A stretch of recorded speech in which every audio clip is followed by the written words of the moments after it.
The works of Flavius Josephus. Book 14. Containing the interval of 32 years. From the death of Queen Alexandra to the death of Antigonus. Chapter 1. The war between Aristobulus and Hyrcanus about the kingdom, and how they made an agreement that Aristobulus should be king, and Hyrcanus live a private life, as also how Hyrcanus a little afterward was persuaded by Antipater to fly to Aretas. 1. We have related the affairs of Queen Alexandra, and her death, in the foregoing book, and will now speak of what followed, and was connected with those histories, declaring, before we proceed, that we have nothing so much at heart as this, that we may omit no facts, either through ignorance or laziness. 1. For we are upon the history and explication of such things as the greatest part are unacquainted withal, because of their distance from our times. And we aim to do it with a proper beauty of style, so far as that is derived from proper words harmonically disposed, and from such ornaments of speech also as may contribute to the pleasure of our readers, that they may entertain the knowledge of what we write with some agreeable satisfaction and pleasure. But the principal scope that authors ought to aim at above all the rest is to speak accurately, and to speak truly, for the satisfaction of those that are otherwise unacquainted with such transactions, and obliged to believe what these writers inform them of. 2. Hyrcanus then began his high priesthood on the 3rd year of the 177th Olympiad, when Quintus Hortensius and Quintus Metellus, who was called Metellus of Crete, were consuls at Rome, when presently Aristobulus began to make war against him. And as it came to a battle with Hyrcanus at Jericho, many of his soldiers deserted him, and went over to his brother. Upon which Hyrcanus fled into the citadel, where Aristobulus's wife and children were imprisoned by their mother, as we have said already, and attacked and overcame those his adversaries that had fled thither, and lay within the walls of the temple. So when he had sent a message to his brother about agreeing the matters between them, he laid aside his enmity to him on these conditions, that Aristobulus should be king, that he should live without intermeddling with public affairs, and quietly enjoy the estate he had acquired. When they had agreed upon these terms in the temple, and had confirmed the agreement with oaths, and the giving one and other their right hands, and embracing one another in the sight of the whole multitude, they departed, the one, Aristobulus, to the palace, and Hyrcanus, as a private man, to the former house of Aristobulus. 3. But there was a certain friend of Hyrcanus, an Idumean, called Antipater, who was very rich, and in his nature an active and a seditious man, who was at enmity with Aristobulus, and had differences with him on account of his good will to Hyrcanus. It is true that Nicolatus of Damascus says that Antipater was of the stock of the principal Jews who came out of Babylon into Judea. But that assertion of his was to gratify Herod, who was his son, and who, by certain revolutions of fortune, came afterward to be king of the Jews, whose history we shall give you in its proper place hereafter. However, this Antipater was at first called Antipas, too, and that was his father's name also, of whom they relate this, that King Alexander and his wife made him general of all Idumea, and that he made a league of friendship with those Arabians, and Gazites, and Ascalonites, that were of his own party, and had, by many and large presents, made them his fast friends. But now this younger Antipater was suspicious of the power of Aristobulus, and was afraid of some mischief he might do him, because of his hatred to him. So he stirred up the most powerful of the Jews, and talked against him to them privately, and said that it was unjust to overlook the conduct of Aristobulus, who had gotten the government unrighteously, and ejected his brother out of it, who was the elder, and ought to retain what belonged to him by prerogative of his birth. And the same speeches he perpetually made to Hyrcanus, and told him that his own life would be in danger, unless he guarded himself, and got shut of Aristobulus.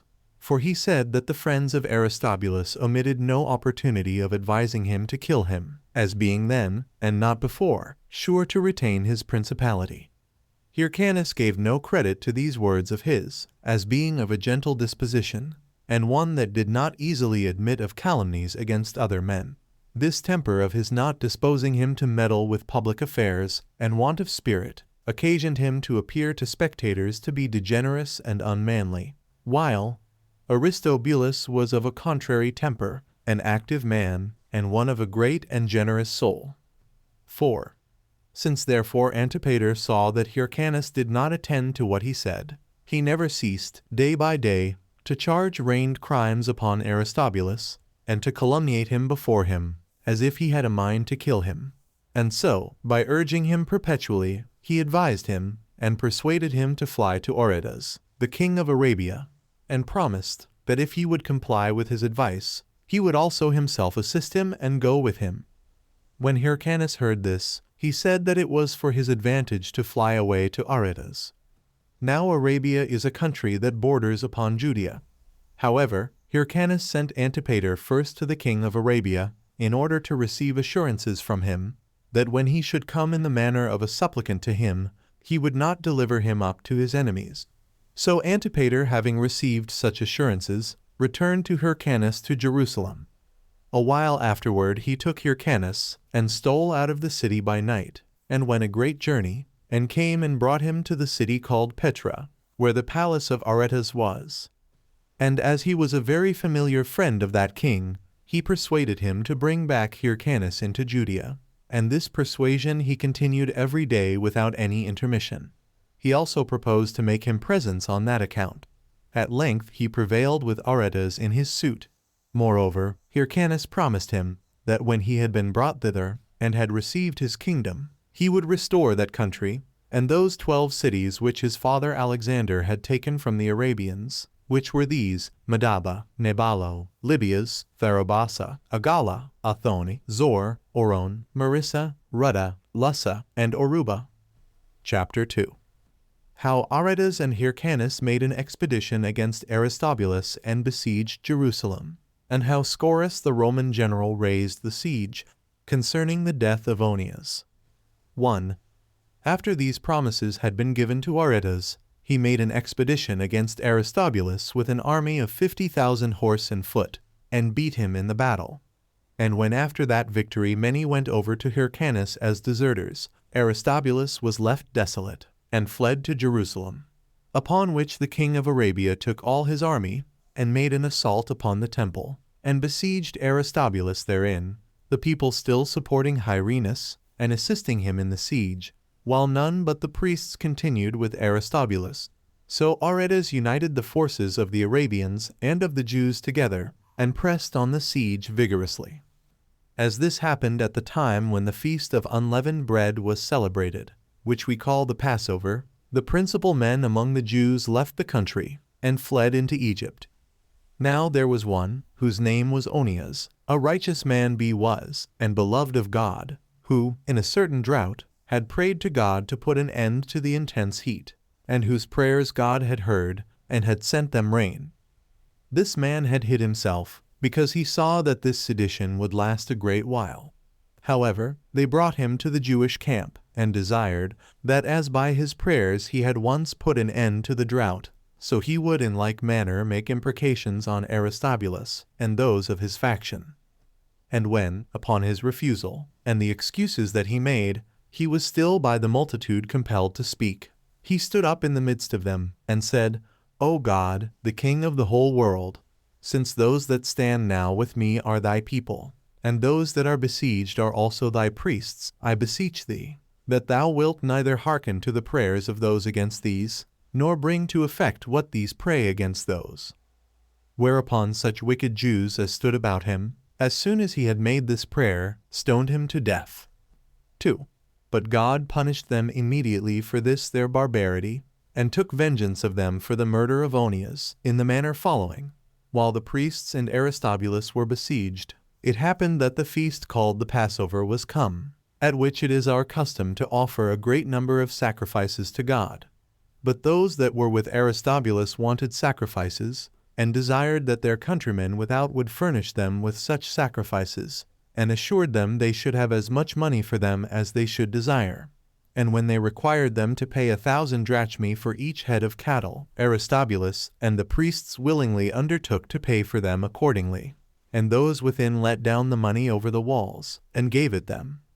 But when the others had received it, They did not deliver the sacrifices, but arrived at that height of wickedness as to break the assurances they had given, and to be guilty of impiety towards God, by not furnishing those that wanted them with sacrifices. And when the priests found they had been cheated, and that the agreements they had made were violated, they prayed to God that he would avenge them on their countrymen.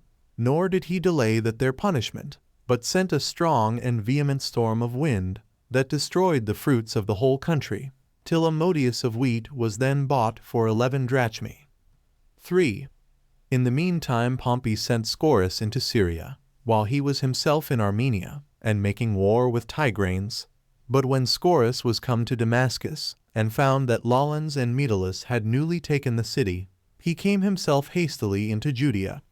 And when he was come thither, ambassadors came to him, both from Aristobulus and Hyrcanus, and both desired he would assist them. And when both of them promised to give him money, Aristobulus 400 talents, and Hyrcanus no less, he accepted of Aristobulus's promise, for he was rich, and had a great soul, and desired to obtain nothing but what was moderate. Whereas the other was poor and tenacious, and made incredible promises in hopes of greater advantages. For it was not the same thing to take a city that was exceeding strong and powerful, as it was to eject out of the country some fugitives, with a greater number of Mabateans, who were no very warlike people. He therefore made an agreement with Aristobulus, for the reasons before mentioned, and took his money, and raised the siege, and ordered Aretas to depart, or else he should be declared an enemy to the Romans.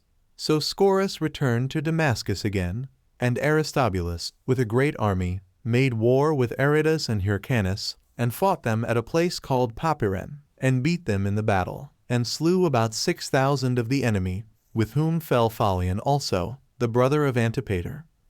Chapter 3. How Aristobulus and Hyrcanus came to Pompey in order to argue who ought to have the kingdom, and how upon the plight of Aristobulus to the fortress Alexandrium Pompey led his army against him, and ordered him to deliver up the fortresses whereof he was possessed. 1. A little afterward Pompey came to Damascus, and marched over Celesyria. At which time there came ambassadors to him from all Syria, and Egypt, and out of Judea also, for Aristobulus had sent him a great present, which was a golden vine 3 of the value of 500 talents. Now Strabo of Cappadocia mentions this present in these words: There came also an embassage out of Egypt, and a crown of the value of 4,000 pieces of gold. And out of Judea there came another, whether you call it a vine or a garden. They call the thing Turpole, the delight. However, we ourselves saw that present reposited at Rome, in the temple of Jupiter Capitolinus, with this inscription, the gift of Alexander, the king of the Jews. It was valued at 500 talents, and the report is that Aristobulus, the governor of the Jews, sent it. 2. In a little time afterward came ambassadors again to him, Antipater from Hyrcanus, and Nicodemus from Aristobulus, which last also accused such as had taken bribes, first Gabinius, and then Scaurus, the one 300 talents, and the other 400. By which procedure he made these two his enemies, besides those he had before. And when Pompey had ordered those that had controversies one with another to come to him in the beginning of the spring, he brought his army out of their winter quarters, and marched into the country of Damascus. And as he went along he demolished the citadel that was at Apamia, which Antiochus Cyzicenus had built, and took cognizance of the country of Ptolemy Menneus, a wicked man, and not less so than Dionysius of Tripoli, who had been beheaded, who was also his relation by marriage.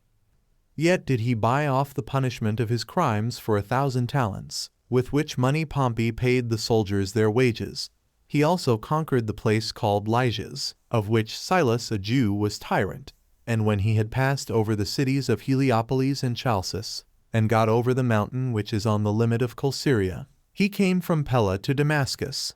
And there it was that he heard the causes of the Jews, and of their governors Hyrcanus and Aristobulus, who were at difference one with another, as also of the nation against them both, which did not desire to be under kingly government, because the form of government they received from their forefathers was that of subjection to the priests of that God whom they worshipped. And they complained that though these two were the posterity of priests, Yet did they seek to change the government of their nation to another form, in order to enslave them. Hyrcanus complained that although he were the elder brother, he was deprived of the prerogative of his birth by Aristobulus, and that he had but a small part of the country under him, Aristobulus having taken away the rest from him by force.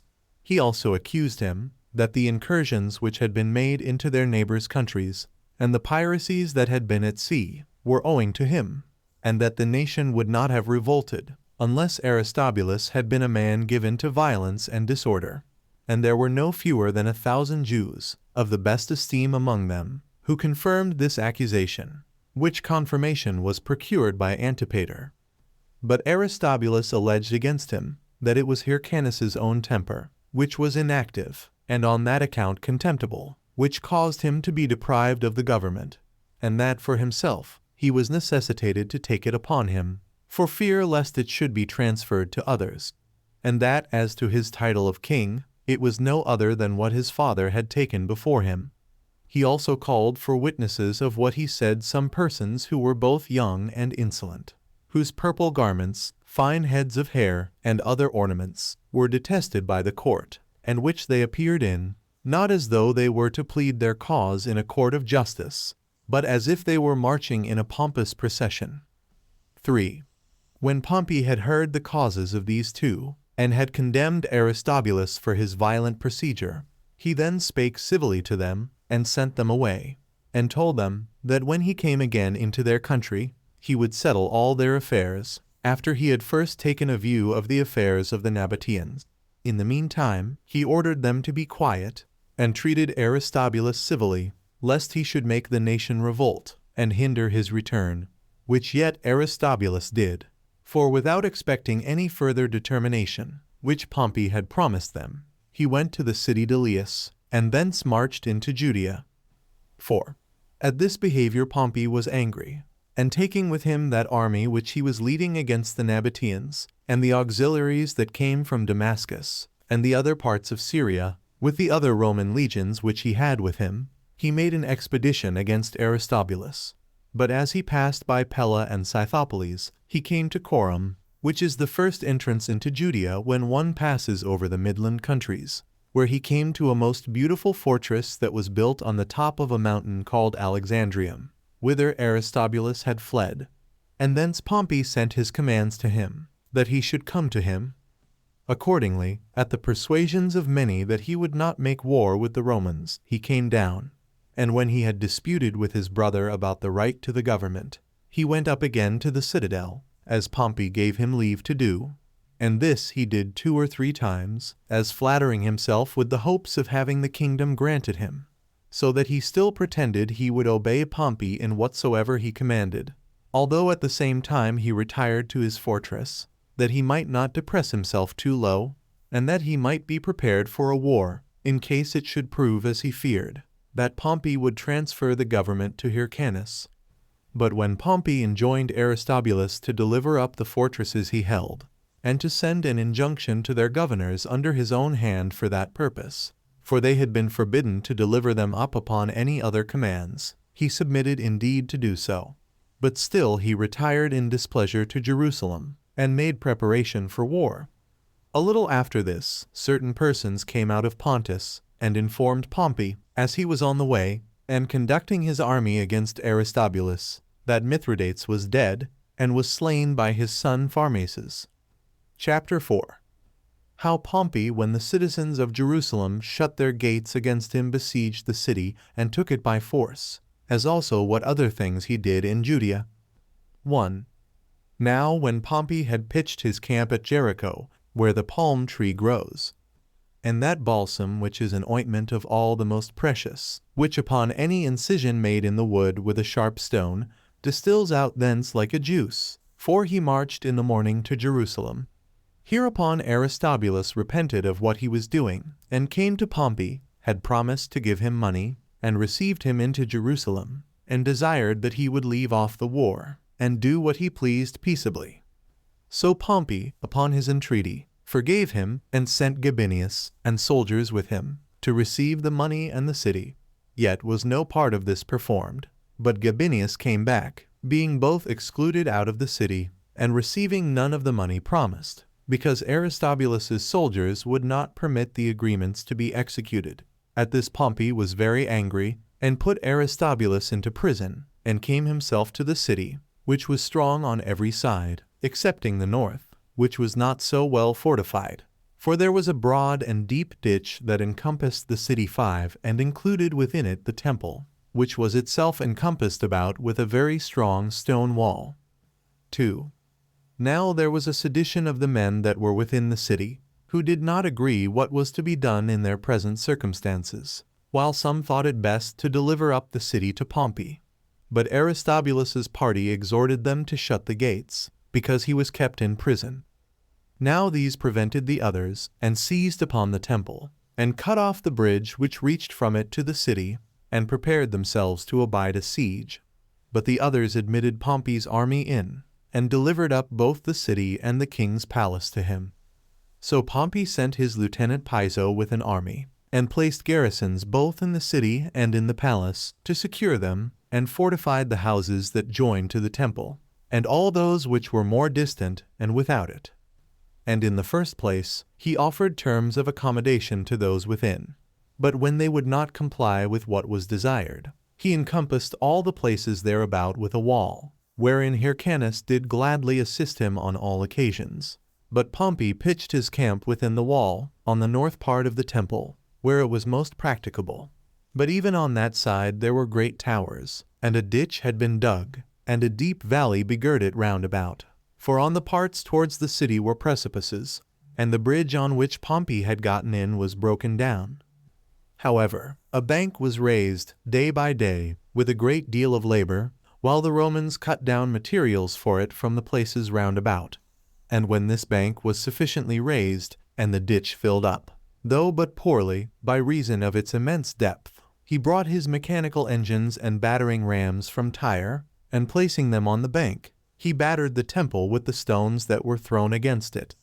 And had it not been our practice, from the days of our forefathers, to rest on the 7th day, this bank could never have been perfected, by reason of the opposition the Jews would have made. For though our law gives us leave then to defend ourselves against those that begin to fight with us and assault us, yet does it not permit us to meddle with our enemies while they do anything else. 3. Which thing when the Romans understood, on those days which we call Sabbaths they threw nothing at the Jews, nor came to any pitched battle with them, but raised up their earthen banks, and brought their engines into such forwardness, that they might do execution the next day. And any one may hence learn how very great piety we exercise towards God, and the observance of his laws, since the priests were not at all hindered from their sacred ministrations by their fear during this siege, but did still twice a day, in the morning and about the 9th hour, offer their sacrifices on the altar. Nor did they omit those sacrifices, if any melancholy accident happened by the stones that were thrown among them. For although the city was taken on the 3rd month, on the day of the fast, 6 upon the 179th Olympiad, when Caius Antonius and Marcus Tullius Cicero were consuls, and the enemy then fell upon them, and cut the throats of those that were in the temple. Yet could not those that offered the sacrifices be compelled to run away, neither by the fear they were in of their own lives, nor by the number that were already slain, as thinking it better to suffer whatever came upon them at their very altars, than to omit anything that their laws required of them. And that this is not a mere brag, or an encomium to manifest a degree of our piety that was false, but is the real truth, I appeal to those that have written of the acts of Pompey, and, among them, to Strabo and Nicolaus of Damascus, and besides these two, Titus Livius, the writer of the Roman history, who will bear witness to this thing. 7. 4. But when the battering engine was brought near, the greatest of the towers was shaken by it, and fell down, and broke down a part of the fortifications. So the enemy poured in apace, and Cornelius Faustus, the son of Sylla, with his soldiers, first of all ascended the wall, and next to him Furius the centurion, with those that followed on the other part, while Fabius, who was also a centurion, ascended it in the middle, with a great body of men after him. But now all was full of slaughter, some of the Jews being slain by the Romans, and some by one another. Nay, some there were who threw themselves down the precipices, or put fire to their houses, and burnt them, as not able to bear the miseries they were under. Of the Jews there fell 12,000, but of the Romans very few. Absalom, who was at once both uncle and father-in-law to Aristobulus, was taken captive, and no small enormities were committed about the temple itself, which, in former ages, had been inaccessible and seen by none. For Pompey went into it, and not a few of those that were with him also, and saw all that which it was unlawful for any other men to see but only for the high priests. There were in that temple the golden table, the holy candlestick, and the pouring vessels, and a great quantity of spices. And besides these there were among the treasures 2,000 talents of sacred money. Yet did Pompey touch nothing of all this, 8 on account of his regard to religion. And in this point also he acted in a manner that was worthy of his virtue.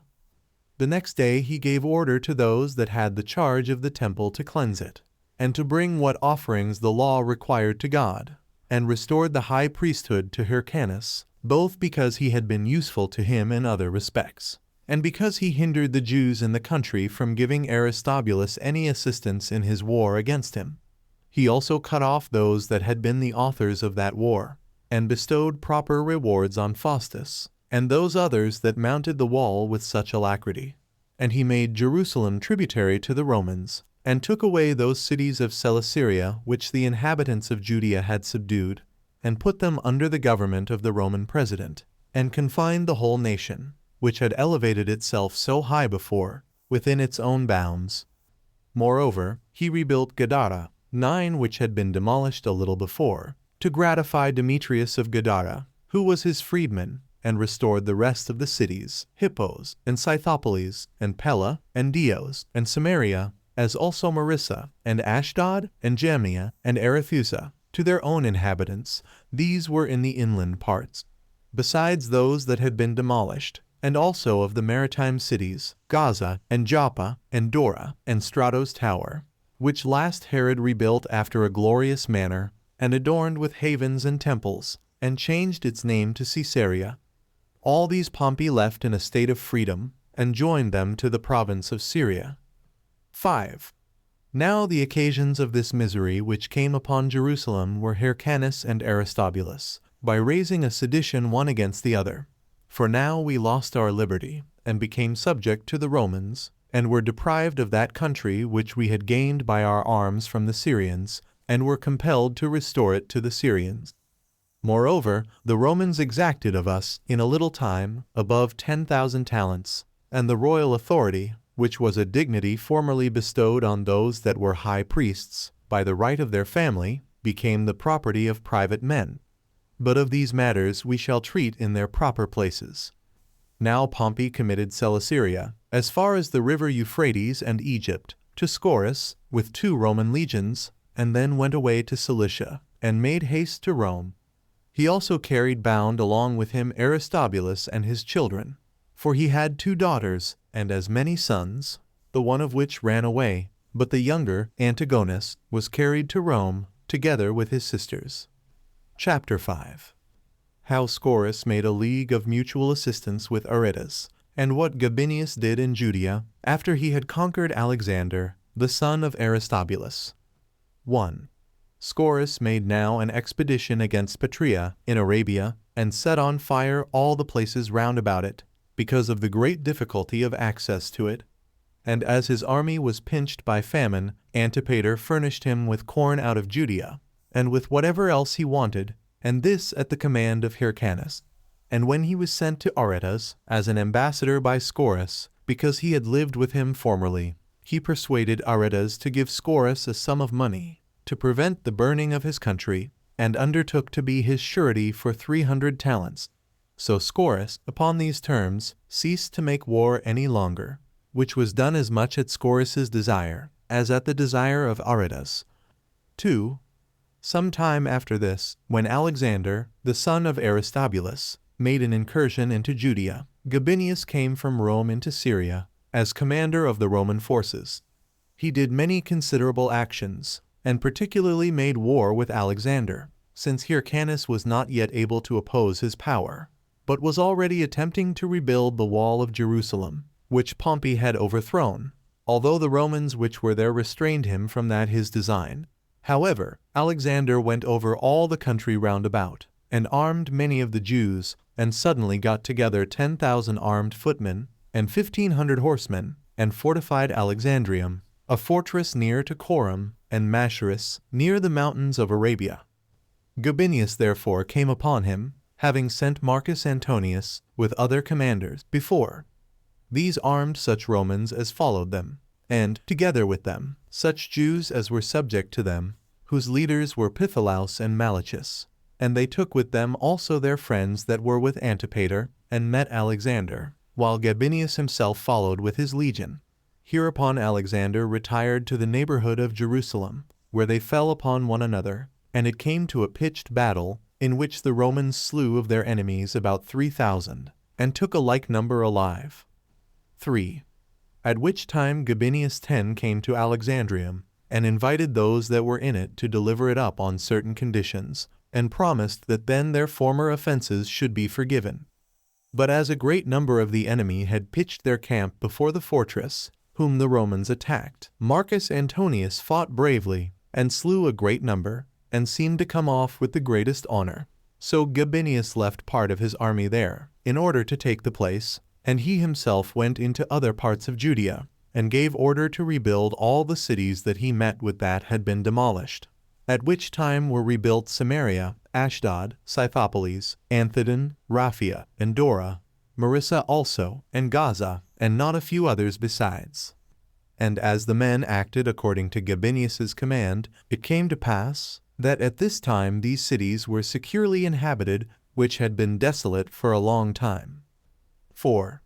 When Gabinius had done thus in the country, he returned to Alexandrium. And when he urged on the siege of the place, Alexander sent an embassage to him, desiring that he would pardon his former offenses. He also delivered up the fortresses, Hyrcania and Machaerus, and at last Alexandrium itself, which fortresses Gabinius demolished. But when Alexander's mother, who was of the side of the Romans, as having her husband and other children at Rome, came to him, he granted her whatsoever she asked. And when he had settled matters with her, he brought Hyrcanus to Jerusalem, and committed the care of the temple to him. And when he had ordained 5 councils, he distributed the nation into the same number of parts. So these councils governed the people. The first was at Jerusalem, the second at Gadara, the third at Amathus, the fourth at Jericho, and the fifth at Sepphoris in Galilee. So the Jews were now freed from monarchic authority, and were governed by an aristocracy. Chapter 6. How Gabinius caught Aristobulus after he had fled from Rome, and sent him back to Rome again. And now the same Gabinius, as he returned out of Egypt, overcame Alexander and the Nabateans in battle. 1. Now Aristobulus ran away from Rome to Judea, and set about the rebuilding of Alexandrium, which had been newly demolished. Hereupon Gabinius sent soldiers against him, add for their commanders Caecina, and Antonius, and Servilius, in order to hinder him from getting possession of the country, and to take him again. And indeed many of the Jews ran to Aristobulus, on account of his former glory, as also because they should be glad of an innovation. Now there was one Pytholaus, a lieutenant at Jerusalem, who deserted to him with 1,000 men, although a great number of those that came to him were unarmed. And when Aristobulus had resolved to go to Machaerus, he dismissed those people, because they were unarmed, for they could not be useful to him in what actions he was going about. But he took with him 8,000 that were armed, and marched on. And as the Romans fell upon them severely, the Jews fought valiantly, but were beaten in the battle. And when they had fought with alacrity, but were overborne by the enemy, they were put to flight, of whom were slain about 5,000, and the rest being dispersed, tried, as well as they were able, to save themselves. However, Aristobulus had with him still above 1,000, and with them he fled to Machaerus, and fortified the place.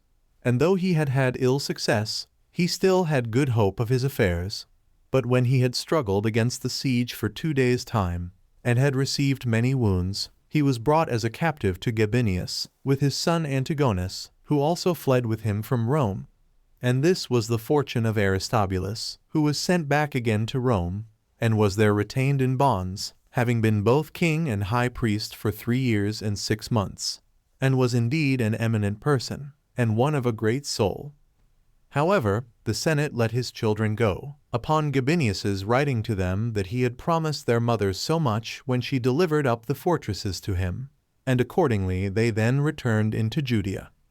2. Now when Gabinius was making an expedition against the Parthians, and had already passed over Euphrates, he changed his mind, and resolved to return into Egypt, in order to restore Ptolemy to his kingdom. 11. This hath also been related elsewhere. However, Antipater supplied his army, which he sent against Archelaus, with corn, and weapons, and money. He also made those Jews who were above Pelusium his friends and confederates, and had been the guardians of the passes that led into Egypt. But when he came back out of Egypt, he found Syria in disorder, with seditions and troubles. For Alexander, the son of Aristobulus, having seized on the government a second time by force, made many of the Jews revolt to him. And so he marched over the country with a great army, and slew all the Romans he could light upon, and proceeded to besiege the mountain called Gerizim, whither they had retreated. 3. But when Gabinius found Syria in such a state, he sent Antipater, who was a prudent man, to those that were seditious, to try whether he could cure them of their madness, and persuade them to return to a better mind. And when he came to them, he brought many of them to a sound mind, and induced them to do what they ought to do. But he could not restrain Alexander, for he had an army of 30,000 Jews, and met Gabinius, and joining battle with him, was beaten, and lost 10,000 of his men about Mount Tabor. 4. So Gabinius settled the affairs which belonged to the city Jerusalem, as was agreeable to Antipater's inclination, and went against the Nabateans, and overcame them in battle. He also sent away in a friendly manner Mithridates and Orsanes, who were Parthian deserters, and came to him, though the report went abroad that they had run away from him. And when Gabinius had performed great and glorious actions in his management of the affairs of war, he returned to Rome, and delivered the government to Crassus. Now Nicolaus of Damascus, and Strabo of Cappadocia, both describe the expeditions of Pompey and Gabinius against the Jews, while neither of them say anything new which is not in the other. Chapter 7.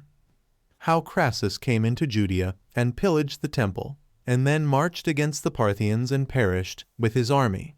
Also how Cassius obtained Syria, and put a stop to the Parthians, and then went up to Judea. 1. Now Crassus, as he was going upon his expedition against the Parthians, came into Judea, and carried off the money that was in the temple, which Pompey had left, being 2,000 talents, and was disposed to spoil it of all the gold belonging to it, which was 8,000 talents.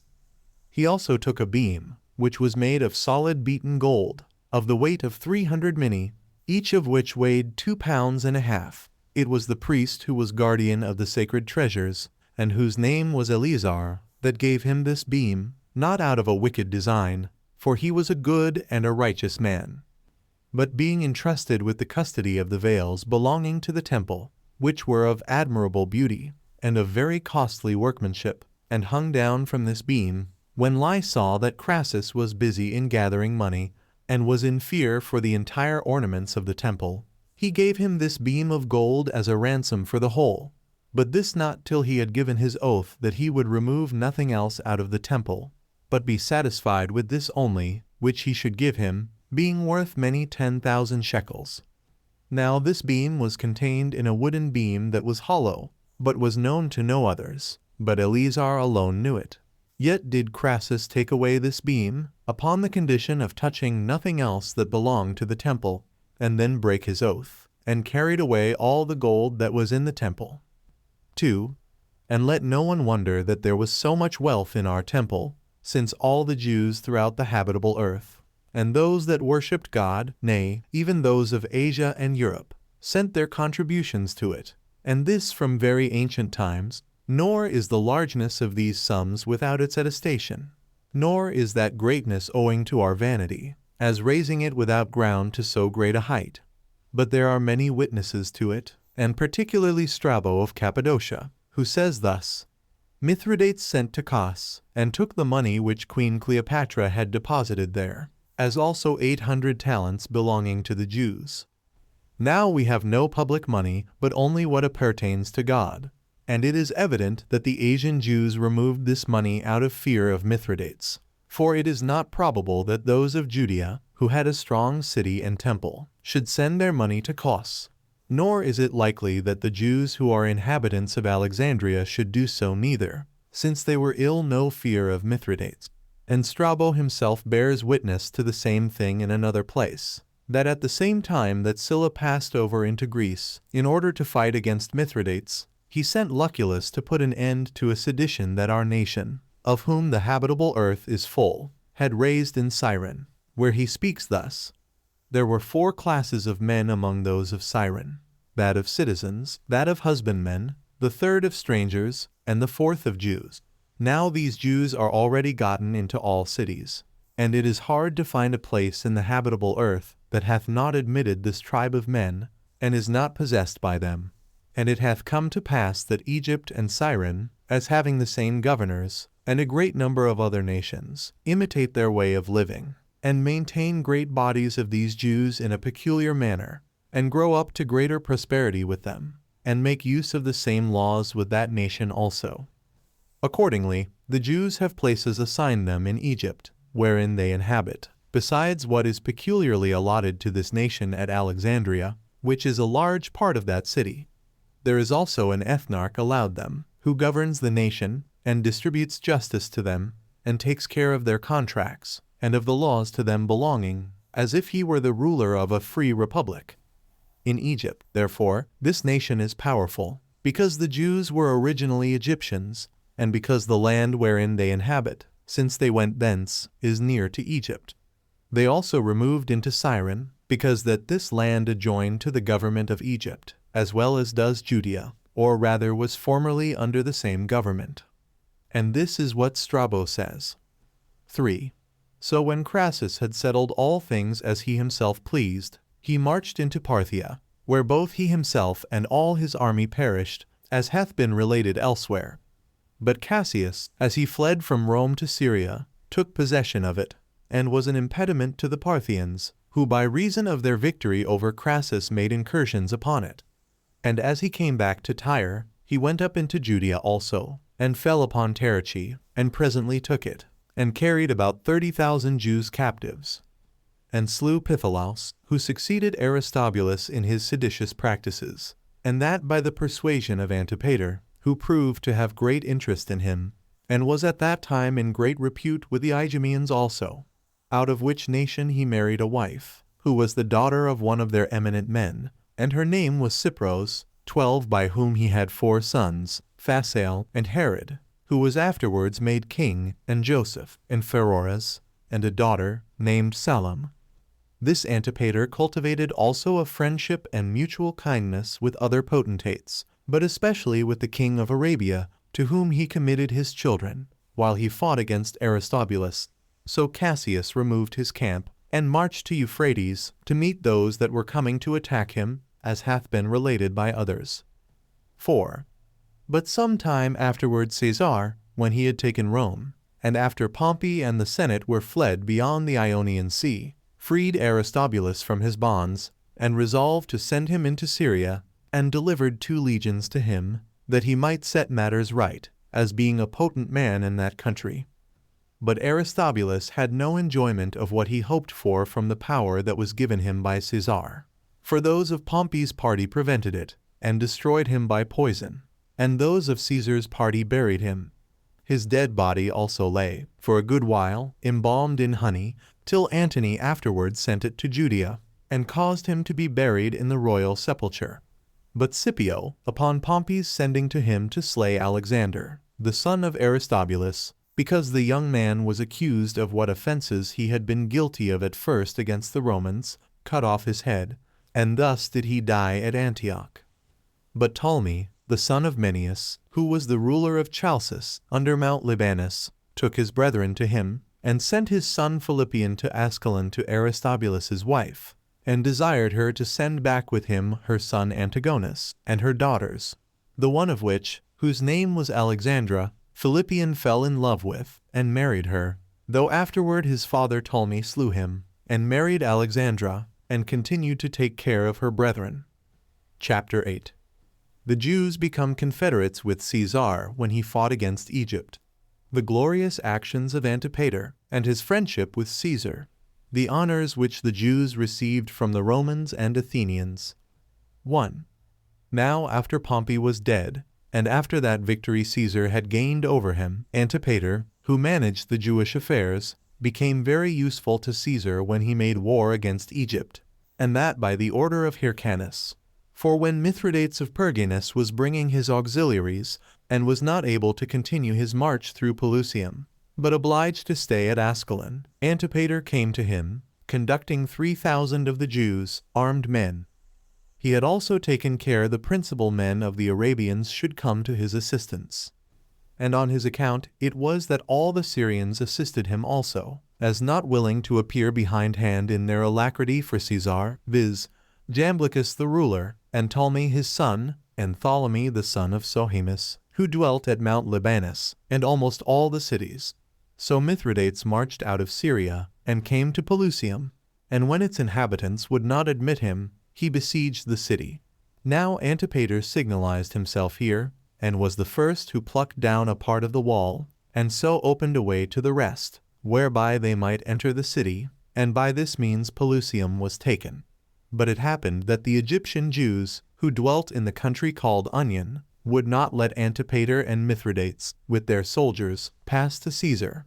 But Antipater persuaded them to come over with their party, because he was of the same people with them, and that chiefly by showing them the epistles of Hyrcanus the high priest, wherein he exhorted them to cultivate friendship with Caesar, and to supply his army with money, and all sorts of provisions which they wanted. And accordingly, when they saw Antipater and the high priest of the same sentiments, they did as they were desired. And when the Jews about Memphis heard that these Jews were come over to Caesar, they also invited Mithridates to come to them. So he came and received them also into his army. 2. And when Mithridates had gone over all Delta, as the place is called, he came to a pitched battle with the enemy, near the place called the Jewish camp. Now Mithridates had the right wing, and Antipater the left. And when it came to a fight, that wing where Mithridates was gave way, and was likely to suffer extremely, unless Antipater had come running to him with his own soldiers along the shore, when he had already beaten the enemy that opposed him. So he delivered Mithridates, and put those Egyptians who had been too hard for him to flight. He also took their camp, and continued in the pursuit of them. He also recalled Mithridates, who had been worsted, and was retired a great way off, of whose soldiers 800 fell, but of Antipater's 50. So Mithridates sent an account of this battle to Caesar, and openly declared that Antipater was the author of this victory, and of his own preservation, insomuch that Caesar commended Antipater then, and made use of him all the rest of that war in the most hazardous undertakings. He happened also to be wounded in one of those engagements. 3. However, when Caesar, after some time, had finished that war, and was sailed away for Syria, he honored Antipater greatly, and confirmed Hyrcanus in the high priesthood, and bestowed on Antipater the privilege of a citizen of Rome, and a freedom from taxes everywhere. And it is reported by many that Hyrcanus went along with Antipater in this expedition, and came himself into Egypt. And Strabo of Cappadocia bears witness to this, when he says thus, in the name of Ascanius: After Mithridates had invaded Egypt, and with him Hyrcanus the high priest of the Jews.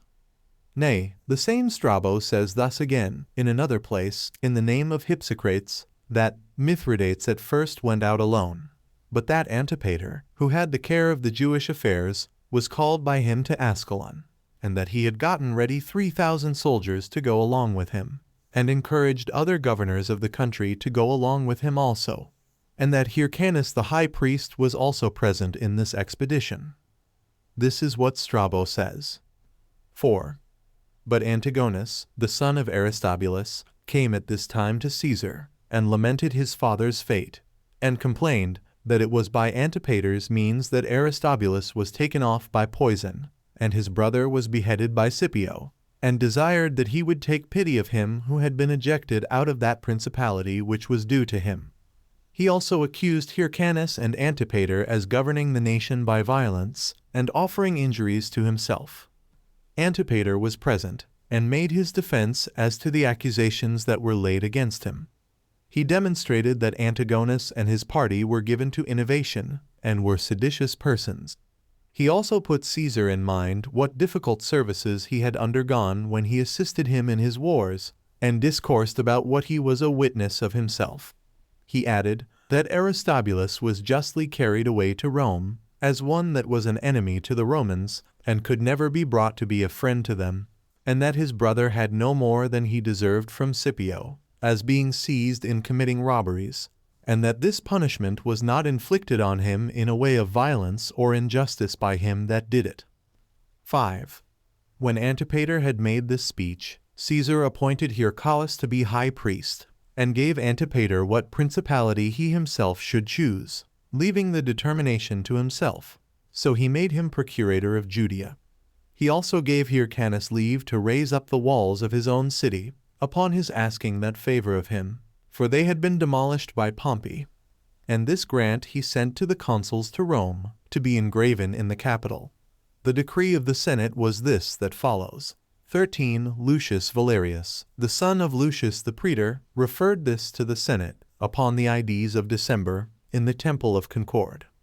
There were present at the writing of this decree Lucius Coponius, the son of Lucius of the Colline tribe, and Papirius of the Quirine tribe, concerning the affairs which Alexander, the son of Jason, and Numenius, the son of Antiochus, and Alexander, the son of Dositheus, ambassadors of the Jews, good and worthy men, proposed, who came to renew that league of goodwill and friendship with the Romans which was in being before.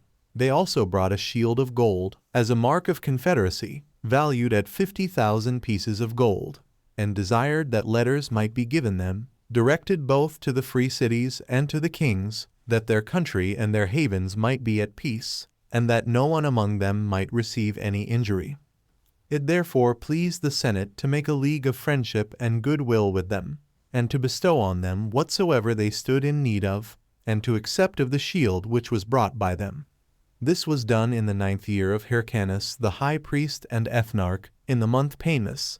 Hyrcanus also received honors from the people of Athens, as having been useful to them on many occasions. And when they wrote to him, they sent him this decree, as it here follows under the prudenia and priesthood of Dionysius, the son of Aesculapius, on the 5th day of the latter part of the month Panis. This decree of the Athenians was given to their commanders, when Agathocles was archon, and Eucles, the son of Menander of Alamusia, was the scribe. In the month Munitian, on the 11th day of the Prudenia, a council of the presidents was held in the theater. Dorotheus the high priest, and the fellow presidents with him, put it to the vote of the people. Dionysius, the son of Dionysius, gave the sentence, since Hyrcanus, the son of Alexander, the high priest and ethnair of the Jews, continues to bear goodwill to our people in general, and to every one of our citizens in particular, and treats them with all sorts of kindness, and when any of the Athenians come to him, either as ambassadors, or on any occasion of their own, he receives them in an obliging manner, and sees that they are conducted back in safety, of which we have had several former testimonies. It is now also decreed, at the report of Theodosius, the son of Theodorus, and upon his putting the people in mind of the virtue of this man, and that his purpose is to do us all the good that is in his power, to honor him with a crown of gold, the usual reward according to the law, and to erect his statue in brass in the temple of Demas and of the Graces, and that this present of a crown shall be proclaimed publicly in the theater, in the Dionysian shows, while the new tragedies are acting, and in the Panathenean, and Eleusinian, and gymnical shows also, and that the commanders shall take care, while he continues in his friendship, and preserves his good will to us, to return all possible honor and favor to the man for his affection and generosity, that by this treatment it may appear how our people receive the good kindly, and repay them a suitable reward, and he may be induced to proceed in his affection towards us, by the honors we have already paid him. that ambassadors be also chosen out of all the Athenians, who shall carry this decree to him, and desire him to accept of the honors we do him, and to endeavor always to be doing some good to our city. And this shall suffice us to have spoken as to the honors that were paid by the Romans and the people of Athens to Hyrcanus. Chapter 9. How Antipater committed the care of Galilee to Herod, and that of Jerusalem to Phasaelus, as also how Herod upon the Jews' envy at Antipater was accused before Hyrcanus. 1. Now when Caesar had settled the affairs of Syria, he sailed away. And as soon as Antipater had conducted Caesar out of Syria, he returned to Judea. He then immediately raised up the wall which had been thrown down by Pompey, and, by coming thither, he pacified that tumult which had been in the country, and this by both threatening and advising them to be quiet. For that if they would be of Hyrcanus' side, they would live happily, and lead their lives without disturbance, and in the enjoyment of their own possessions. But if they were addicted to the hopes of what might come by innovation, and aimed to get wealth thereby, they should of him a severe master instead of a gentle governor, and Hyrcanus a tyrant instead of a king, and the Romans, together with Caesar, their bitter enemies instead of rulers, for that they would never bear him to be set aside whom they had appointed to govern. And when Antipater had said this to them, he himself settled the affairs of this country. 2. And seeing that Hyrcanus was of a slow and slothful temper, he made Phasaelus, his eldest son, governor of Jerusalem, and of the places that were about it, but committed Galilee to Herod, his next son, who was then a very young man, for he was but 15 years of age 14, but that youth of his was no impediment to him. But as he was a youth of great mind, he presently met with an opportunity of signalizing his courage. For finding that there was one Hezekiah, a captain of a band of robbers, who overran the neighboring parts of Syria with a great troop of them, he seized him and slew him, as well as a great number of the other robbers that were with him. For which action he was greatly beloved by the Syrians. For when they were very desirous to have their country freed from this nest of robbers, he purged it of them. So they sung songs in his commendation in their villages and cities, as having procured them peace, and the secure enjoyment of their possessions. And on this account it was that he became known to Sextus Caesar, who was a relation of the great Caesar, and was now president of Syria. Now Phasaelus, Herod's brother, was moved with emulation at his actions, and envied the fame he had thereby gotten, and became ambitious not to be behindhand with him in deserving it. So he made the inhabitants of Jerusalem bear him the greatest good will while he held the city himself, but did neither manage its affairs improperly, nor abuse his authority therein. This conduct procured from the nation to Antipater such respect as is due to kings, and such honors as he might partake of if he were an absolute lord of the country. Yet did not this splendor of his, as frequently happens, in the least diminish in him that kindness and fidelity which he owed to Hyrcanus. 3. But now the principal men among the Jews, when they saw Antipater and his sons to grow so much in the good will the nation bear to them, and in the revenues which they received out of Judea, and out of Hyrcanus' own wealth, they became ill disposed to him. For indeed Antipater had contracted a friendship with the Roman emperors, and when he had prevailed with Hyrcanus to send them money, he took it to himself, and purloined the present intended, and sent it as if it were his own, and not Hyrcanus' gift to them. Hyrcanus heard of this his management, but took no care about it. Nay, he rather was very glad of it. But the chief men of the Jews were therefore in fear, because they saw that Herod was a violent and bold man, and very desirous of acting tyrannically. So they came to Hyrcanus, and now accused Antipater openly, and said to him, How long wilt thou be quiet under such actions as are now done? Or dost thou not see that Antipater and his sons have already seized upon the government, and that it is only the name of a king which is given thee? But do not thou suffer these things to be hidden from thee, nor do thou think to escape danger by being so careless of thyself and of thy kingdom. For Antipater and his sons are not now stewards of thine affairs. Do not thou deceive thyself with such a notion. They are evidently absolute lords. For Herod, Antipater's son, hath slain Hezekiah, and those that were with him, and hath thereby transgressed our law, which hath forbidden to slay any man, even though he were a wicked man, unless he had been first condemned to suffer death by the Sanhedrim. 15. Yet hath he been so insolent as to do this, and that without any authority from thee. 4. Upon Hyrcanus hearing this, he complied with them. The mothers also of those that had been slain by Herod raised his indignation. For those women continued every day in the temple, persuading the king and the people that Herod might undergo a trial before the Sanhedrim for what he had done.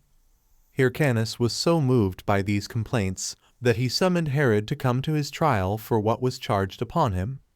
Accordingly he came, but his father had persuaded him to come not like a private man, but with a guard, for the security of his person, and that when he had settled the affairs of Galilee in the best manner he could for his own advantage, he should come to his trial, but still with a body of men sufficient for his security on his journey, yet so that he should not come with so great a force as might look like terrifying Hyrcanus, but still such a one as might not expose him naked and unguarded to his enemies.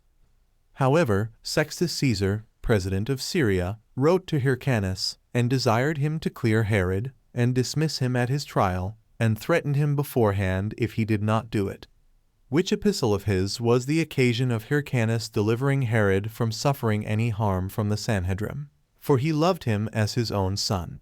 But when Herod stood before the Sanhedrim, with his body of men about him, he affrighted them all, and no one of his former accusers durst after that bring any charge against him. But there was a deep silence, and nobody knew what was to be done. When affairs stood thus, one whose name was Samias, 16, a righteous man he was, and for that reason above all fear, rose up, and said, O you that are assessors with me, and O thou that art our king, I neither have ever myself known such a case, nor do I suppose that any one of you can name its parallel, that one who is called to take his trial by us ever stood in such a manner before us. But every one, whosoever he be, that comes to be tried by this Sanhedrim, presents himself in a submissive manner, and like one that is in fear of himself, and that endeavors to move us to compassion, with his hair disheveled, and in a black and mourning garment. But this admirable man Herod, who is accused of murder, and called to answer so heavy an accusation, stands here clothed in purple, and with the hair of his head finely trimmed, and with his armed men about him, that if we shall condemn him by our law, he may slay us, and by overbearing justice may himself escape death. Yet do not I make this complaint against Herod himself. He is to be sure more concerned for himself than for the laws, but my complaint is against yourselves, and your king, who gave him a license so to do. However, take you notice, that God is great, and that this very man, whom you are going to absolve and dismiss, for the sake of Hyrcanus, will one day punish both you and your king himself also. Nor did Samias mistake in any part of this prediction. For when Herod had received the kingdom, he slew all the members of this Sanhedrim, and Hyrcanus himself also, excepting Samias, for he had a great honor for him on account of his righteousness, and because, when the city was afterward besieged by Herod and Sosius, he persuaded the people to admit Herod into it, and told them that for their sins they would not be able to escape his hands, which things will be related by us in their proper places. 5. But when Hyrcanus saw that the members of the Sanhedrim were ready to pronounce the sentence of death upon Herod, he put off the trial to another day, and sent privately to Herod, and advised him to fly out of the city, for that by this means he might escape. So he retired to Damascus, as though he fled from the king. And when he had been with Sextus Caesar, and had put his own affairs in a sure posture, he resolved to do thus, that in case he were again summoned before the Sanhedrim to take his trial, he would not obey that summons. Hereupon the members of the Sanhedrim had great indignation at this posture of affairs, and endeavored to persuade Hyrcanus that all these things were against him. Which state of matters he was not ignorant of. But his temper was so unmanly and so foolish that he was able to do nothing at all. But when Sextus had made Herod general of the army of Celesyria, for he sold him that post for money, Hyrcanus was in fear lest Herod should make war upon him. Nor was the effect of what he feared long in coming upon him, For Herod came and brought an army along with him to fight with Hyrcanus, as being angry at the trial he bad been summoned to undergo before the Sanhedrim. But his father Antipater and his brother Phasaelus met him and hindered him from assaulting Jerusalem. They also pacified his vehement temper and persuaded him to do no overt action, but only to affright them with threatenings, and to proceed no further against one who had given him the dignity he had. They also desired him not only to be angry that he was summoned, and obliged to come to his trial, but to remember withal how he was dismissed without condemnation, and how he ought to give Hyrcanus thanks for the same, and that he was not to regard only what was disagreeable to him, and be unthankful for his deliverance. So they desired him to consider that since it is God that turns the scales of war, there is great uncertainty in the issue of battles, and that therefore he ought of to expect the victory when he should fight with his king, and him that had supported him, and bestowed many benefits upon him, and had done nothing itself very severe to him. For that his accusation, which was derived from evil counselors, and not from himself, had rather the suspicion of some severity than anything really severe in it. Herod was persuaded by these arguments, and believed that it was sufficient for his future hopes to have made a show of his strength before the nation, and done no more to it. And in this state were the affairs of Judea at this time. Chapter 10. The honors that were paid the Jews, and the leagues that were made by the Romans and other nations with them. 1. Now when Caesar was come to Rome, he was ready to sail into Africa to fight against Scipio and Cotto, when Hyrcanus sent ambassadors to him, and by them desired that he would ratify that league of friendship and mutual alliance which was between them.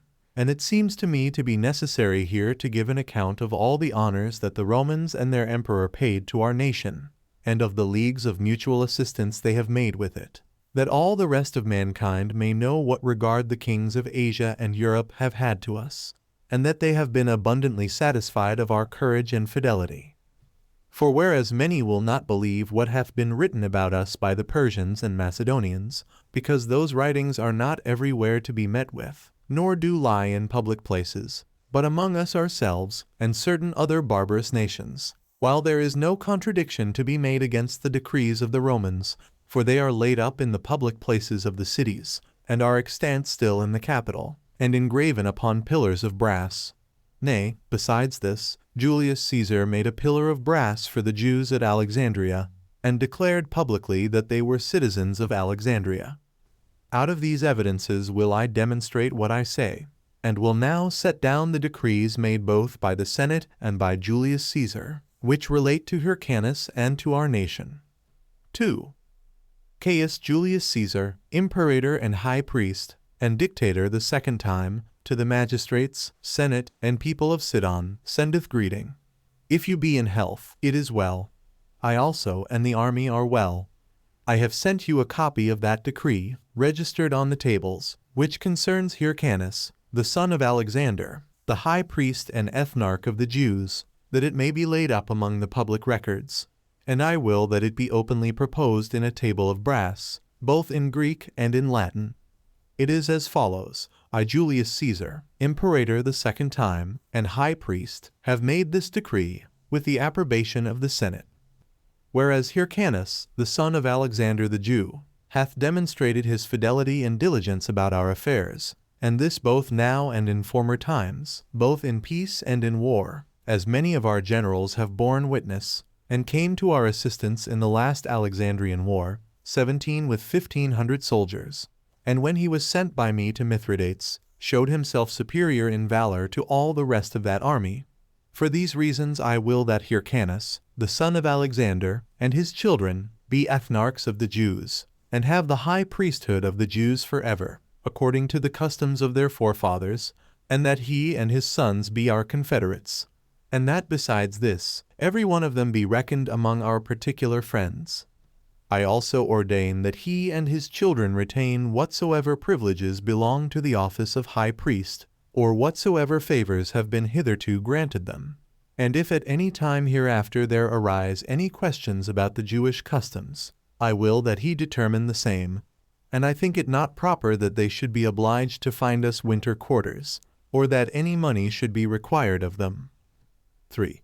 The decrees of Caius Caesar, consul, containing what hath been granted and determined, are as follows: that Hyrcanus and his children bear rule over the nation of the Jews, and have the profits of the places to them bequeathed, and that he, as himself the high priest and ethnarch of the Jews, defend those that are injured, and that ambassadors be sent to Hyrcanus, the son of Alexander, the high priest of the Jews, that may discourse with him about a league of friendship and mutual assistance, and that a table of brass, containing the premises, be openly proposed in the Capitol, and at Sidon, and Tyre, and Ascalon, and in the temple, engraven in Roman and Greek letters.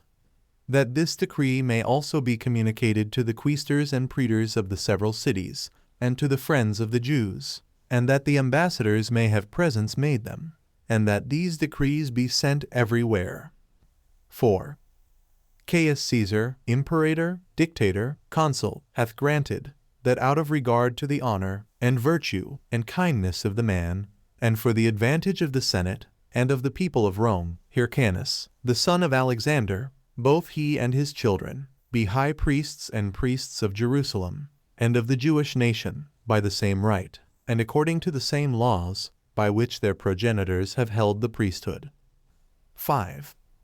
Caius Caesar, consul the 5th time, hath decreed, that the Jews shall possess Jerusalem, and may encompass that city with walls, and that Hyrcanus, the son of Alexander, the high priest and ethnarch of the Jews, retain it in the manner he himself pleases, and that the Jews be allowed to deduct out of their tribute, every 2nd year the land is let in the Sabbatic period, a chorus of that tribute, and that the tribute they pay be not let to farm, nor that they pay always the same tribute. 6. Caius Caesar, imperator the 2nd time, hath ordained, that all the country of the Jews, excepting Joppa, do pay a tribute yearly for the city Jerusalem, excepting the 7th, which they call the sabbatical year, because thereon they neither receive the fruits of their trees, nor do they sow their land, and that they pay their tribute in Sidon on the 2nd year of that sabbatical period, the 4th part of what was sown, and besides this, they are to pay the same tithes to Hyrcanus and his sons which they paid to their forefathers, and that no one, neither president, nor lieutenant, nor ambassador, raise auxiliaries within the bounds of Judea, nor may soldiers exact money of them for winter quarters, or under any other pretense, but that they be free from all sorts of injuries, and that whatsoever they shall hereafter have, and are in possession of, or have bought, they shall retain them all. It is also our pleasure that the city Joppa, which the Jews had originally, when they made a league of friendship with the Romans, shall belong to them, as it formerly did, and that Hyrcanus, the son of Alexander, and his sons, have as tribute of that city from those that occupy the land for the country, and for what they export every year to Sidon, 675 modii every year, the 7th year, which they call the sabbatic year, excepted, whereon they neither plough, nor receive the product of their trees. It is also the pleasure of the Senate, that as to the villages which are in the great plain, which Hyrcanus and his forefathers formerly possessed, Hyrcanus and the Jews have them with the same privileges with which they formerly had them also, and that the same original ordinances remain still in force which concern the Jews with regard to their high priests, and that they enjoy the same benefits which they have had formerly by the concession of the people and of the Senate, and let them enjoy the like privileges in Lydda. It is the pleasure also of the Senate that Hyrcanus the ethnarch, and the Jews, retain those places, countries, and villages which belong to the kings of Syria and Phoenicia, the confederates of the Romans, and which they had bestowed on them as their free gifts. It is also granted to Hyrcanus, and to his sons, and to the ambassadors by them sent to us, that in the fights between single gladiators, and in those with beasts, they shall sit among the senators to see those shows, and that when they desire an audience, they shall be introduced into the Senate by the dictator, or by the general of the horse, and when they have introduced them, their answers shall be returned them in 10 days at the furthest, after the decree of the Senate is made about their affairs. 7. Caius Caesar, imperator, dictator the 4th time, and consul the 5th time, declared to be perpetual dictator, made this speech concerning the rights and privileges of Hyrcanus, the son of Alexander, the high priest and ethnarch of the Jews. Since those imperators that have been in the provinces before me have borne witness to Hyrcanus, the high priest of the Jews, and to the Jews themselves, and this before the Senate and people of Rome, when the people and Senate returned their thanks to them, it is good that we now also remember the same, and provide that a requital be made to Hyrcanus, to the nation of the Jews, and to the sons of Hyrcanus, by the Senate and people of Rome, and that suitably to what good will they have shown us, and to the benefits they have bestowed upon us. 8. Julius Caius, praetor consul of Rome, to the magistrates, Senate, and people of the Parians, sendeth greeting. The Jews of Delos, and some other Jews that sojourn there, in the presence of your ambassadors, signify to us, that, by a decree of yours, you forbid them to make use of the customs of their forefathers, and their way of sacred worship. Now it does not please me that such decrees should be made against our friends and confederates, whereby they are forbidden to live according to their own customs, or to bring in contributions for common suppers and holy festivals, while they are not forbidden so to do even at Rome itself. For even Caius Caesar, our imperator and consul, in that decree wherein he forbade the bacchanal rioters to meet in the city, did yet permit these Jews, and these only, both to bring in their contributions, and to make their common suppers. Accordingly, when I forbid other bacchanal rioters, I permit these Jews to gather themselves together, according to the customs and laws of their forefathers, and to persist therein. It will be therefore good for you, that if you have made any decree against these our friends and confederates, to abrogate the same, by reason of their virtue and kind disposition towards us. 9. Now after Caius was slain, when Marcus Antonius and Publius Dolabella were consuls, they both assembled the Senate, and introduced Hyrcanus's ambassadors into it, and discoursed of what they desired, and made a league of friendship with them. The Senate also decreed to grant them all they desired. I add the decree itself, that those who read the present work may have ready by them a demonstration of the truth of what we say. The decree was this. 10. The decree of the Senate, copied out of the treasury, from the public tables belonging to the quaestors, when Quintus Rutilius and Caius Cornelius were quaestors, and taken out of the second table of the first class, on the 3rd day before the Ides of April, in the temple of Concord. There were present at the writing of this decree, Lucius Calpurnius Piso of the Menenian tribe, Servius Papinins Potatus of the Lemonian tribe, Caius Caninius Rebellius of the Tarentine tribe, Publius Titius, Lucius Apulinus, the son of Lucius, of the Sergian tribe, Flavius, the son of Lucius, of the Lemonian tribe, Publius Platins, the son of Publius, of the Papirian tribe, Marcus Acilius, the son of Marcus, of the Metian tribe, Lucius Erucius, the son of Lucius, of the Stelatine tribe, Marals Quintus Plancillus, the son of Marcus, of the Paulian tribe, and Publius Sirius. Publius Dolabella and Marcus Antonius, the consuls, made this reference to the Senate, that as to those things which, by the decree of the Senate, Caius Caesar had adjudged about the Jews, and yet had not hitherto that decree been brought into the treasury, it is our will, as it is also the desire of Publius Dolabella and Marcus Antonius, our consuls, to have these decrees put into the public tables, and brought to the city quaestors, that they may take care to have them put upon the double tables. This was done before the 5th of the Ides of February, in the temple of Concord. Now the ambassadors from Hyrcanus the high priest were these: Lysimachus, the son of Pausanias, Alexander, the son of Theodorus, Patroclus, the son of Chereas, and Jonathan the son of Onias. 11. Hyrcanus sent also one of these ambassadors to Dolabella, who was then the prefect of Asia, and desired him to dismiss the Jews from military services, and to preserve to them the customs of their forefathers, and to permit them to live according to them. And when Dolabella had received Hyrcanus's letter, without any further deliberation, he sent an epistle to all the Asiatics, and particularly to the city of the Ephesians, the metropolis of Asia, about the Jews, a copy of which epistle here follows. 12. When Arterman was Praetones, on the 1st day of the month Lenian, Dolabella, imperator, to the Senate and magistrates and people of the Ephesians, sendeth greeting. Alexander, the son of Theodorus, the ambassador of Hyrcanus, the son of Alexander, the high priest and ethnarch of the Jews, appeared before me, to show that his countrymen could not go into their armies, because they are not allowed to bear arms or to travel on the Sabbath days, nor there to procure themselves those sorts of food which they have been used to eat from the times of their forefathers. I do therefore grant them a freedom from going into the army, as the former prefects have done, and permit them to use the customs of their forefathers, in assembling together for sacred and religious purposes, as their law requires, and for collecting oblations necessary for sacrifices. And my will is, that you write this to the several cities under your jurisdiction. 13. And these were the concessions that Dolabella made to our nation when Hyrcanus sent an embassage to him.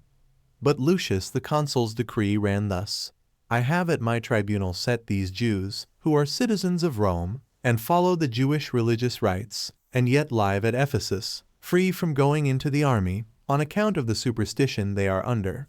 This was done before the 12th of the calends of October, when Lucius Lentulus and Caius Marcellus were consuls, in the presence of Titus Appius Balgus, the son of Titus, and lieutenant of the Horatian tribe, of Titus Tongans, the son of Titus, of the Crustumine tribe, of Quintus Ricius, the son of Quintus, of Titus Pompeius Longinus, the son of Titus, of Catus Servilius, the son of Caius, of the Tarentine tribe, of Brachus the military tribune, of Publius Lucius Gallus, the son of Publius, of the Veturian tribe, of Caius Sentens, the son of Caius, of the Sabbatine tribe, of Titus Attilius Bulbus, the son of Titus, lieutenant and vice-praetor to the magistrates, senate, and people of the Ephesians, sendeth greeting. Lucius Lentulus the consul freed the Jews that are in Asia from going into the armies, at my intercession for them. And when I had made the same petition some time afterward to Flavius the imperator, and to Lucius Antonius the vice-quaestor, I obtained that privilege of them also. And my will is, that you take care that no one give them any disturbance. 14. The decree of the Delians. The answer of the praetors, when Boeotus was archon, on the 20th day of the month Thargelian, while Marcus Piso the lieutenant lived in our city, who was also appointed over the choice of the soldiers, he called us, and many other of the citizens, and gave order, that if there be here any Jews who are Roman citizens, no one is to give them any disturbance about going into the army, because Cornelius Lentulus, the consul, freed the Jews from going into the army, on account of the superstition they are under. You are therefore obliged to submit to the praetor. And the like decree was made by the Sardians about us also. 15. Caius Fanius, the son of Caius, imperator and consul, to the magistrates of Cos, sendeth greeting. I would have you know that the ambassadors of the Jews have been with me, and desired they might have those decrees which the Senate had made about them, which decrees are here subjoined. My will is, that you have a regard to and take care of these men, according to the Senate's decree, that they may be safely conveyed home through your country. 16. The declaration of Lucius Lentulus the consul. I have dismissed those Jews who are Roman citizens, and who appear to me to have their religious rights, and to observe the laws of the Jews at Ephesus, on account of the superstition they are under. This act was done before the 13th of the calends of October. 17. Lucius Antonius, the son of Marcus, vice-quaestor and vice-praetor, to the magistrates, senate, and people of the Sardians, sendeth greeting. Those Jews that are our fellow citizens of Rome came to me, and demonstrated that they had an assembly of their own, according to the laws of their forefathers, and this from the beginning, as also a place of their own, wherein they determined their suits and controversies with one another. Upon their petition therefore to me, that these might be lawful for them, I gave order that these their privileges be preserved, and they be permitted to do accordingly.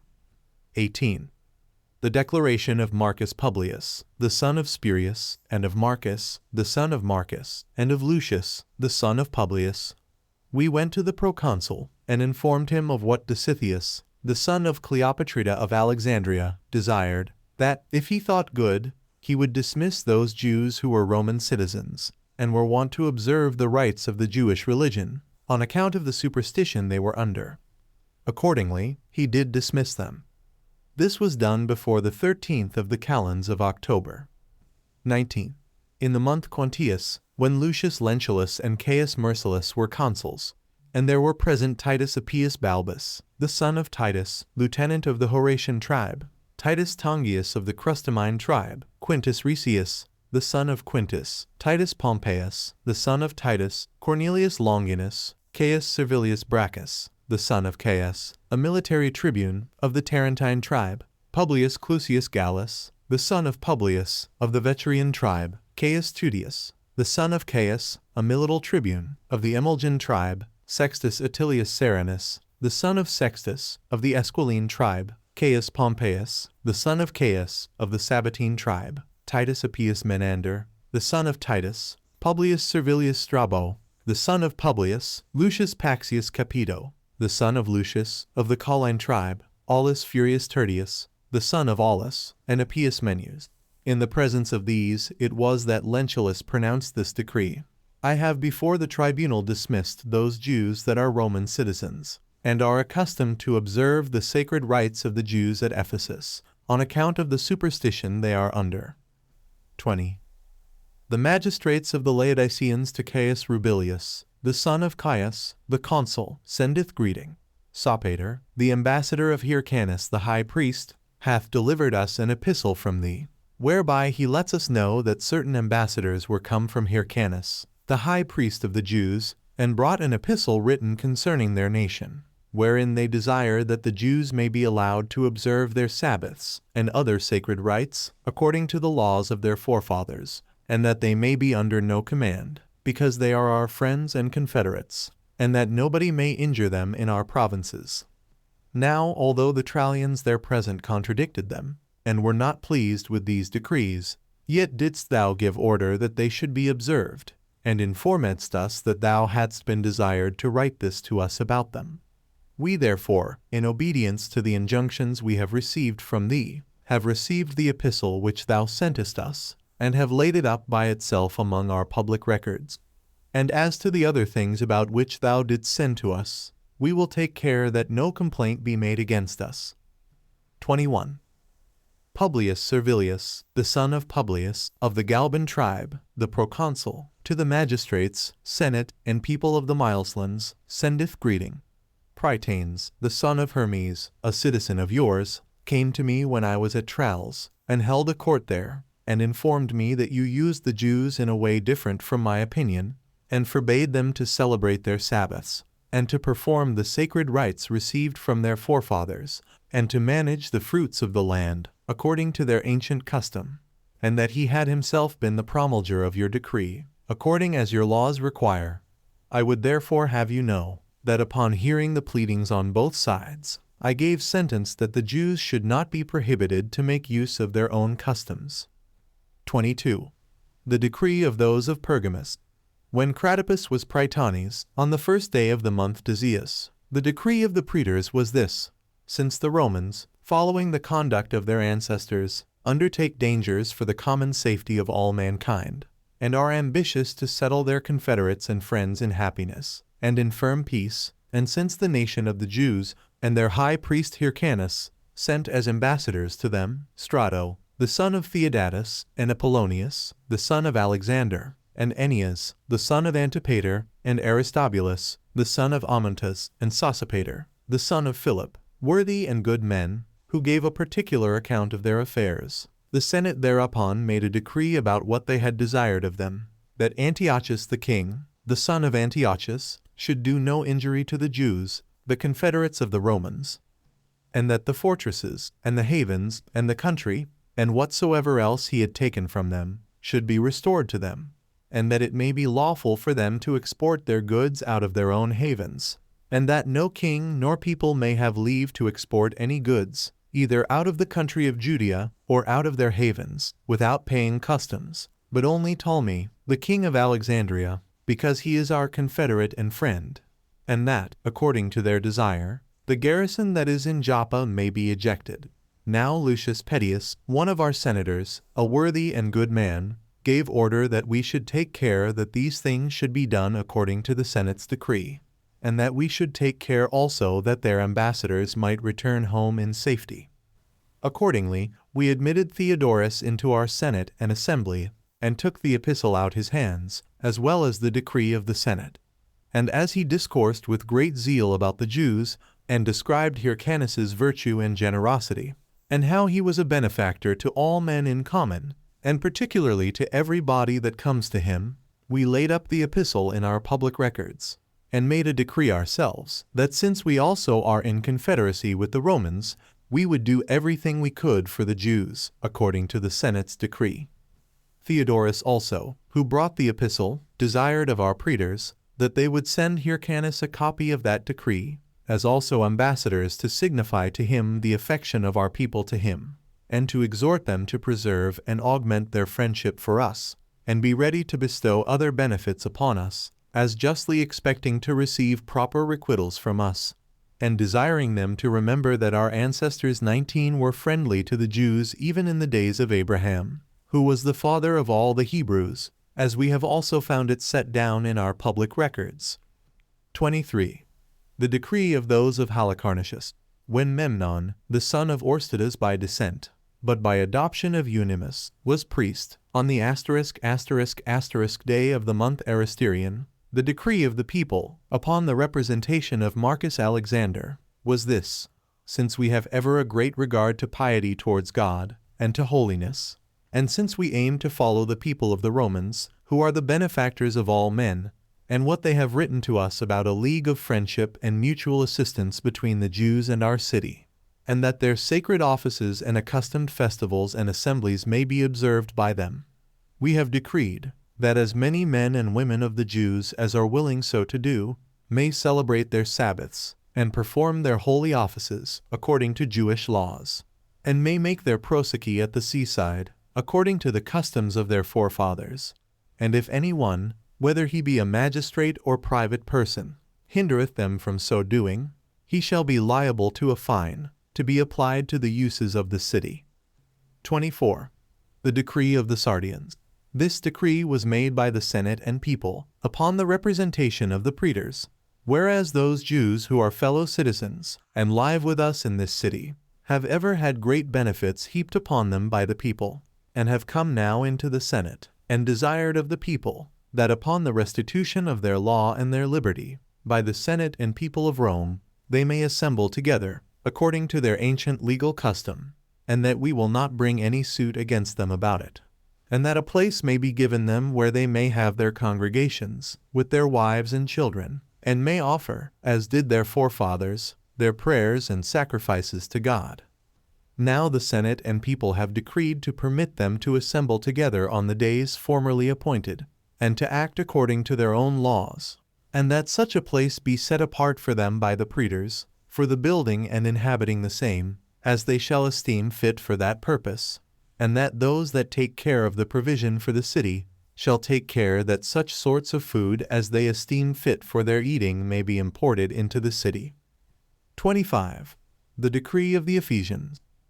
When Menophilus was Praetones, on the first day of the month Artemisius, this decree was made by the people. Nicanor, the son of Euphemus, pronounced it, upon the representation of the praetors. Since the Jews that dwell in this city have petitioned Marcus Julius Pompeius, the son of Brutus, the proconsul, that they might be allowed to observe their Sabbaths, and to act in all things according to the customs of their forefathers, without impediment from any body, the praetor hath granted their petition. Accordingly, it was decreed by the Senate and people, that in this affair that concerned the Romans, no one of them should be hindered from keeping the Sabbath day, nor be fined for so doing, but that they may be allowed to do all things according to their own laws. 26.